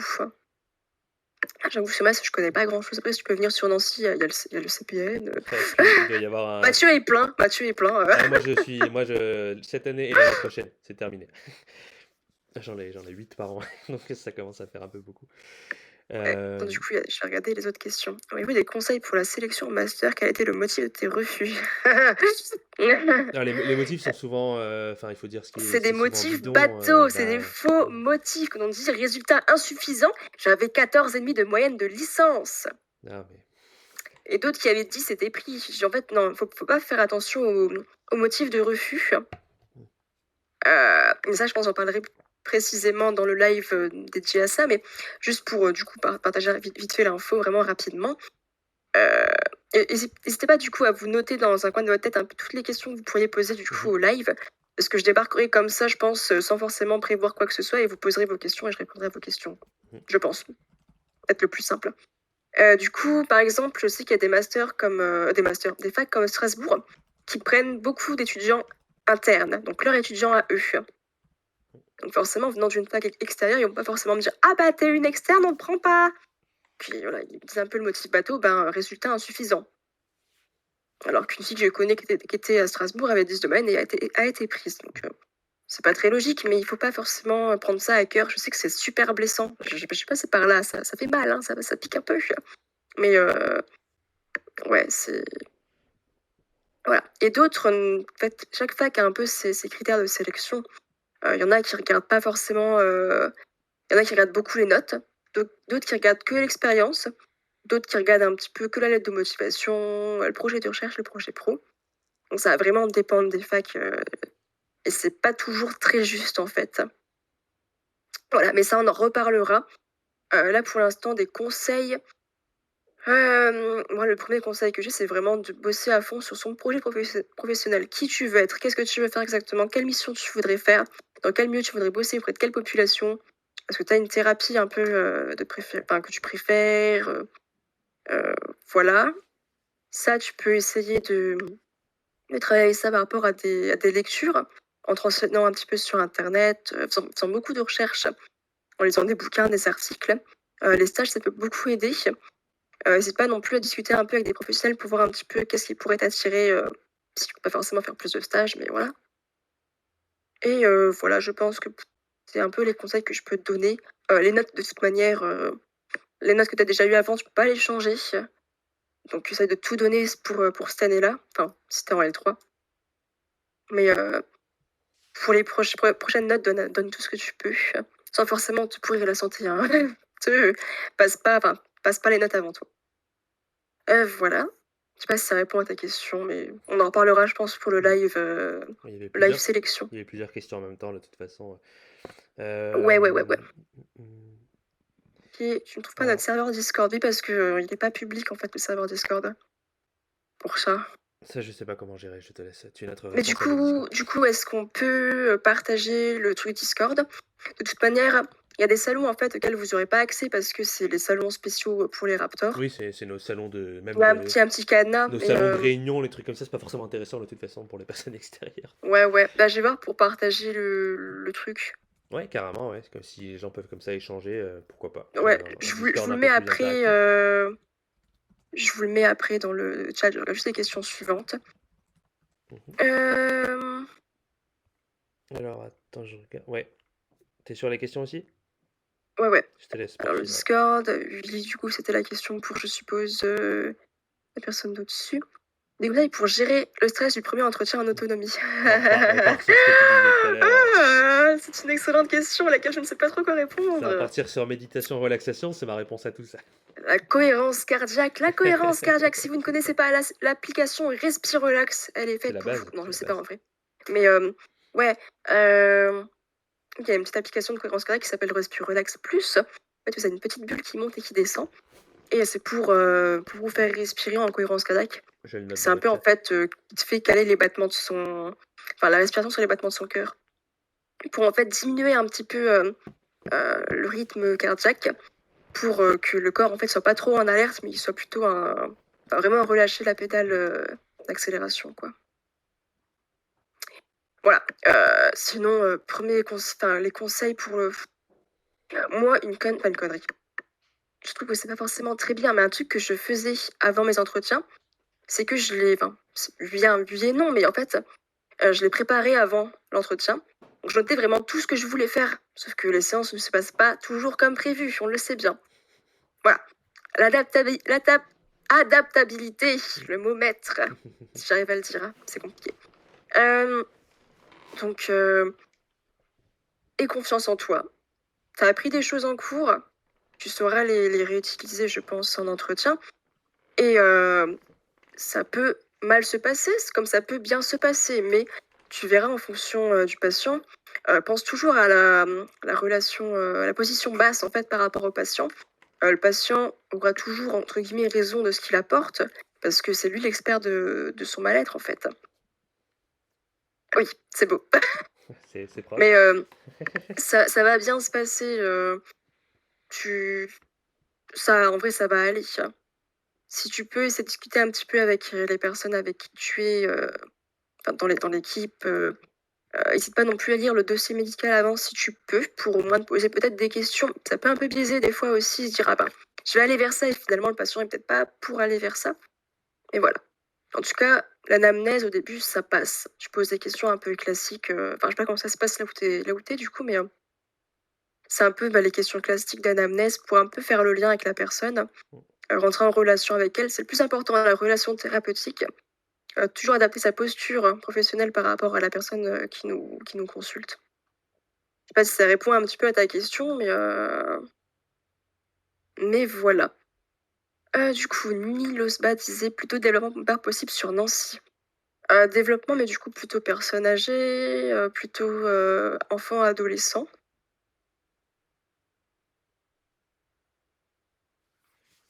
Ok. Ça serait possible de préciser ce qu'ils entendent par projet pro et projet de recherche. Oui, bah ça du coup, j'en parlerai dans le prochain live. Projet pro, en gros, c'est vraiment qui tu veux être, ce que tu veux faire, dans quel type d'établissement, quelle mission, quelle thérapie, en équipe ou pas en équipe. Mais voilà, projet de recherche. Les facs ne demandent pas tout un projet de recherche ou un projet pro, il faut le savoir. Projet de recherche, c'est un peu en fait la préparation au mémoire finalement. Donc moi j'avais fait un peu une mini revue littérature, mais vraiment toute petite, où j'expliquais un petit peu ce sur quoi j'aimerais travailler pour le mémoire. Et je ne travaille pas du tout sur ça. Hein. C'est souvent comme ça que ça se passe. Voilà, souvent c'est pour voir un peu ce qu'on est capable de proposer, nous, en termes de protocole, en termes d'ébauche, en fait, au niveau de la recherche. Mais ça, du coup, voilà, on en reparlera plus en profondeur la prochaine fois. Enfin, du coup, tu peux regarder dans les CMPP. Ouais, ça dépend après des enfants, si c'est un développement typique ou pas. Il y a aussi le CAMSP, comment c'est CAMSP. ce dont Mathieu était là. Le Centre d'accueil CAMSP. médico-psychologique précoce. Merde, je sais plus. Oui, c'est ça. Le CAMSP. Médico-social. Bref, si on veut le dire comme ça. CAMSP. Voilà. Voilà. Revoir la rêve pour la thérapie acte que tu as donné plus tôt. Alors, j'ai plein de rêves. C'est un truc de malade. Attendez. Je vais vous montrer mes petits bouquins. J'ai ce magnifique. On va faire un live bouquin un jour, hein, c'est pas possible. Alors. En vrai, très bonne idée. OK, Parce que vas-y, j'ai à chaque fois qu'on se voit avec Mathieu, on a des idées de malade à chaque fois. Bref, eh oui, non, enfin, on mais se voit parce tous les que jours, parce mais que j'ai bon. plein de bouquins psy aussi, je peux ramener ceux que j'ai au boulot sur plein de thérapies différentes et tout, donc en vrai, Ouais, un j'en live ai d'autres aussi, ressources. j'en ai sur le trauma, j'ai enfin, un Bah, bouquin très bien que j'ai lu du coup avant mon stage au CMP parce que mon tuteur du coup, comme je t'ai dit, était, Mmh. spécialisé dans le trauma et voyait du coup beaucoup de patients, qui avaient des traumas. Je pourrais vous le montrer aussi après si ça vous intéresse, hein, Moi, je mets juste voilà. la ref, voilà. J'ai repris dans le chat le titre et l'auteur, comme ça. Oui, ouais, tu peux noter, nickel, on a notre secrétaire, donc c'est le bouquin Le Piège du bonheur. C'est en format illustré, donc c'est une petite BD en fait, enfin, petite BD. Oui et non, en fait, c'est un peu les concepts actes expliqués, sous format, illustré, en fait et je le trouve très top. Donc c'est un bouquin qu'on peut conseiller aux patients, mais pour ceux qui veulent découvrir un petit peu l'acte, je trouve qu'il est très bien aussi. Voilà, moi je l'aime beaucoup ce bouquin. Il est cool, et quand on lit, on se dit: «Mais ça tombe sous le sens, en fait». Sauf que, bah, quand on est, en plein dans les ruminations, en plein dans le mal-être, on voit pas tout ça. D'où l'importance justement d'en parler. OK, donc il y a ce bouquin-là, je vais en chercher un autre. Vous allez rigoler parce que j'ai mis des post-it partout. Ah vache! Bah, Ah, c'est celui-là, le même c'était c'est mon le même tout auteur. premier bouquin, à savoir qu'il y a des bouquins que j'ai en PDF. Je dis ça, je dis rien. Si jamais vous préférez les lire sur, PC ou, en attendant de pouvoir les acheter, parce que ça coûte un peu la blinde aussi. Donc celui-là, je l'ai en PDF. L'autre, je ne l'ai pas par contre, malheureusement. Donc j'ai celui-ci, donc Passer à l'acte, encore de Russ Harris. Ouais, c'est dans le chat. Voilà, qui est très bien pour introduire la thérapie ACT, je trouve qu'il est top. Bon, il est pas, enfin, il est pas illustré, hein, mais je trouve qu'il est très bien. Voilà. Les autres bouquins, je les ai pas parce qu'ils sont, je les ai laissés sur mon lieu de stage. Mais il y en a un qui s'appelle Le guide de la matrice ACT. Je vais vous l'écrire, mais le nom de l'auteur est difficile à écrire. Guide de la matrice de Schwendorf. Ça, c'est un bouquin qui est un petit peu plus dur à lire. Faut déjà avoir lu. En fait, Russ Harris et Schwendorf font pas.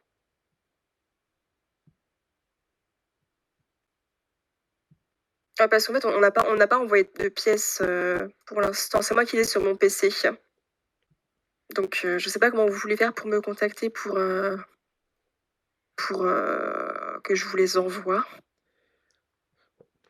En passant par notre Messenger, hein, au pire, hein. En passant par le Ou Messenger du notre Raptor Twitter ou par ou mail, sinon, franchement, ouais, ouais, voilà, y a pas de ouais, ouais. Après, moi, c'est pas moi qui gère le mail, donc ça sera un petit peu hop, comme ça, mais tu pas je l'ai. accès? Je te passerai l'accès sinon, Oui, au pire, donne-moi l'accès, hein. comme tu gères la com, on est 2 là sur l'accès. Schwendorf. Voilà. Donc le guide de la matrice ACT est un petit peu plus compliqué parce qu'en fait, il y a un peu deux approches. Donc il y a l'approche de Russ Harris et l'approche de Schwendorf. Enfin, Russ Harris n'utilise pas en fait la matrice. Il utilise un peu, enfin, autre chose, mais moi j'aime beaucoup la matrice en tout cas. Ça permet vraiment de bien comprendre comment fonctionne la thérapie ACT. Je vais finir à faire un live. Je vous présente la C'est ce matrice. que Bonjour. j'étais en train de dire, on est en train de partir sur un live act. Pour moi, si t'es Bah, si si jamais t'es ça vous intéresse, si t'es OP, on un fait un live. live TCC Act. Enfin, moi, Ouais, ouais, ouais, ouais, ouais. voilà. Donc Voilà. là, comme on est parti, on a tous nos lives jusqu'au mois de juin là. Parfait. Euh, Décembre de l'année prochaine encore. C'est ça. Voilà. Un autre bouquin, donc c'est de Schwendorf aussi. Là, je l'ai en PDF. Donc, le guide de la matrice ACT, passer à l'acte et le bouquin que je vais vous montrer. Enfin, vous montrer, oui et non, vous parler. J'ai les trois en PDF. Et j'ai encore plein de bouquins aussi en PDF. J'en ai. Il s'appelle La thérapie d'acceptation de l'engagement. Faut que je le trouve. Où es-tu? Ah, je me permets de faire une petite parenthèse du coup, parce que je suis en train de penser à un bouquin Vas-y. que j'ai par rapport à la question de Laura de tout à l'heure, là, sur comment on gère son stress du premier entretien et tout. Il y avait un bouquin Ouais. dont on avait parlé qui s'appelle donc Guide de survie au pays de la psychothérapie. Celui-là, Tu l'as, c'est parfait, j'ai même pas besoin je d'aller l'ai le à chercher. côté. Mais oui, parce que j'avais pensé en fait. Ils sont sous mes yeux. Bah, moi, il est un peu plus Bah, loin. ouais. Mais Bon, voilà. après, personne, il m'a pas trop aidé personnellement, mais Ça Après, dépend des gens, je pense. chacun s'en saisit comme il veut. Moi, je trouve qu'il est vraiment bien Voilà. construit en tout cas. Et bah, si vous voulez plus de détails là-dessus, en fait, on a fait une vidéo avec l'autrice sur notre chaîne en début d'année 2021 là. Guide de survie au pays de la psychothérapie sur la chaîne du Raptor Neuropsy. Vous trouverez l'interview de la madame qui présente le bouquin. Voilà. Ah, madame. Emma Pizzali. Et il est facile à lire, Oui, hein. et il est même fait aussi pour les. Donc c'est le manuel du psy débutant, mais il est aussi accessible pour des personnes juste curieuses. Enfin, il est très très accessible, quoi. Voilà. Du coup, l'autre bouquin, du coup, c'est La thérapie d'accession et d'engagement de Schoendorf encore. Je vais vous l'écrire. La thérapie. Merde. Donc celui-là est peut-être plus accessible avant le guide de la matrice ACT. Donc moi, dans l'ordre, ce que je vous conseille, du coup, dans un premier temps, c'est Le piège du bonheur, qui existe aussi en version non illustrée, mais je ne l'ai pas lu, je ne sais pas trop ce qu'il vaut. Moi, j'aime bien la version illustrée. Ensuite, passer à l'acte. Ensuite, thérapie d'accession et d'engagement. Et ensuite, guide de la matrice ACT. Après, vous pouvez inverser entre Schoendorf et Rossaris, c'est comme vous préférez. Et d'engagement, Schoendorf. Voilà. Donc, il y en a 3 sur les 4 que j'ai en PDF, si jamais. Pratique. Voilà. Et j'ai un autre bouquin, du coup, sur les traumas, si ça vous intéresse, qui est aussi très bien fait par une psychiatre à Nancy. Ah, Coraline. Yes. Eh oui. C'est Le trauma, comment s'en sortir. Docteur C'est un petit Coraline Ingré. bouquin un peu illustré comme ça, en 3 parties. Il y a une partie comprendre, agir et traiter. Donc voilà, c'est un peu psychoéducation et puis ensuite un peu nous, ce qu'on peut faire. Lui, il est bien celui-là. Enfin, j'aime bien. Tu peux me redonner le titre en entier? Le trauma. Comment s'en sortir. Comment s'en sortir. Coraline Ingré, Wissam El Hadj. Ouais, celui-là est bien. Je l'ai pas en PDF, je crois qu'il n'existe pas en PDF. Mais voilà. Ok. Ah, on a quelqu'un qui l'a dans le chat et qui dit qu'il est top. Ouais. C'est top. Alors, est-ce qu'on a bien fait le tour des questions? Parce que on avait prévu une petite heure de live et finalement, vous êtes tellement réactifs qu'on en est à 1h40. Et je vous avouerai que je commence à avoir faim pour être totalement dans les coulisses du spectacle. Moi, j'ai fait un tout le temps, donc. Bah, moi aussi, mais un peu plus maintenant, quoi. Donc, je pense qu'on va pas trop tarder Ouais. à s'arrêter. En tout cas, moi, j'ai beaucoup apprécié faire ce live. Je sais pas ce que toi t'en as pensé, mais c'est très, très interactif. Les gens ont posé beaucoup de questions. Ouais, Un de nos c'est meilleurs top. lives, je pense, depuis qu'on a débuté cette petite Grave. expérience. Vous êtes combien là? 23, c'est pas mal. Hein. Ouais, il y avait en général au moins plus d'une trentaine de personnes. Là, on est sur la Ouais, fin. j'ai vu Les gens sont 34 partis tout à manger. Les l'heure. gens sont partis manger. Là, c'est l'heure de manger, ouais. Mais de rien, du coup, dans le chat aux personnes qui commentent. Du coup, Voilà. il y aura voilà, le questionnaire qui arrive pour l'orientation. Il y aura un live orientation, un live sur la sélection, des infographies qui continuent de sortir. Et puis, à savoir que vous pourrez retrouver du coup tout ça, ce qu'on est en train de dire, donc à la fois sur YouTube en replay, comme tous nos autres lives sur le burn-out, la neuropsychologie de l'enfant, enfin, ce qu'on a déjà pu faire. Et petit teasing pour ceux qui sont là ce soir, c'est la première fois que j'en parle parce que c'est que depuis ce matin. En première. Vous le retrouverez aussi sous forme de podcast. Exactement. On se lance enfin dans les podcasts. Donc voilà, à voir quand est-ce que ça arrive sur les plateformes. On essaie de le mettre sur Spotify, sinon c'est en train de s'uploader doucement. Ouais. On a fait nos petits tests ce matin, donc voilà, on va passer tranquillement sur les podcasts. Donc vous aurez tous les formats, si vous voulez écouter les conseils lecture d'Eva avant de dormir ou dans le bus. Ou... Ouais.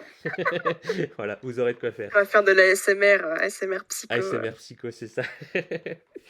Et du coup, pour ceux qui voulaient genre des articles, des bouquins ou même échanger avec moi si vous avez envie, vous pouvez passer par la page Raptor Neuropsy, du coup je pense, ou sinon voici mon profil Facebook pour ceux qui ont, je sais pas si on voit grand chose. Avec les noireaux derrière. Ça aide à identifier. Exactement. Ouais, puis le même pull. J'avais les cheveux un petit peu plus longs, les lunettes sur la tête, mais bon. Voilà. Je sais pas si vous avez le temps de voir Eva Mathieu, un truc roux avec les bestioles de Ghibli derrière. C'est ça. Ce sera peut-être plus simple, je réponds assez rapidement en général. Et puis si vous avez des questions... Sauf quand je suis en stage. Oui, ouais, voilà. Si vous avez des questions plus générales, pour pas embêter trop Eva non plus, n'hésitez pas à écrire sur le Raptor, si des fois je peux Moi, personne ne m'embête, tout va bien, je ne suis plus dans l'assaut, donc j'ai le temps, j'ai le temps. Même si c'est des questions plus générales qui sont peut-être pas directement posées à toi. Faut vraiment pas hésiter, en tout cas, voilà. de manière générale, d'ailleurs l'équipe du Raptor est assez disponible. On fait comme on peut en tout cas. Et merci Eva pour ta disponibilité. Donc voilà, bah, merci à tout le monde d'avoir suivi ce live. Il partira en replay la semaine prochaine ou celle d'après, tranquillement, parce qu'on a aussi notre petit teasing, on a une vidéo Halloween qu'on est en train de monter aussi. On l'a tourné Exactement! cet après-midi. Il y a 2h30, j'étais encore maquillé en vampire, donc. Ah, le spoil! Mais donc voilà, donc n'hésitez pas à suivre tout ça, ça arrivera le jour d'Halloween, le 31. Non, mais je fais des petits teasings pour les quelques personnes qui Exactement. restent, hein, ça me semble important. Oui, oui, Avoir puis, droit à de bon, l'exclusivité. ouais. Est-ce qu'on annonce aussi, Le que mec, maintenant, le making le of? making of? Ouais, le Eh making oui, of, on a quelqu'un qui est venu faire un peu de vidéo pour un petit making-of, un petit making-of amateur, tranquille, hein, mais ça permettra d'avoir un peu les coulisses de comment ça se passe un tournage avec le Raptor Neuropsy. Donc voilà, merci à tout le monde de nous avoir suivis. On va aller manger. On va vous laisser tranquille. N'hésitez pas exactement, exactement. à poser La des grosse questions. dalle. C'est ça, la grosse dalle. Merci Emma. Du coup, nous, on se voit demain midi pour manger, de toute façon. Exactement, exactement. Moi, je suis là tous les jours jusqu'au 5 novembre. C'est Tu vas faire ça. comment après? Ah. Et toi, tu vas faire comment? Parce que moi, je suis en vacances la semaine du 1er novembre. C'est vrai, mais c'est pas grave, je peux manger toute seule comme une grande. C'est ça, exactement. Et écoute, à demain. Et puis à tout le monde, à bientôt. À demain. Puis bonne soirée, puis n'hésitez pas, à nous contacter pour plus d'informations. Exactement, voilà. Merci de nous avoir suivis en tout cas. Salut, salut!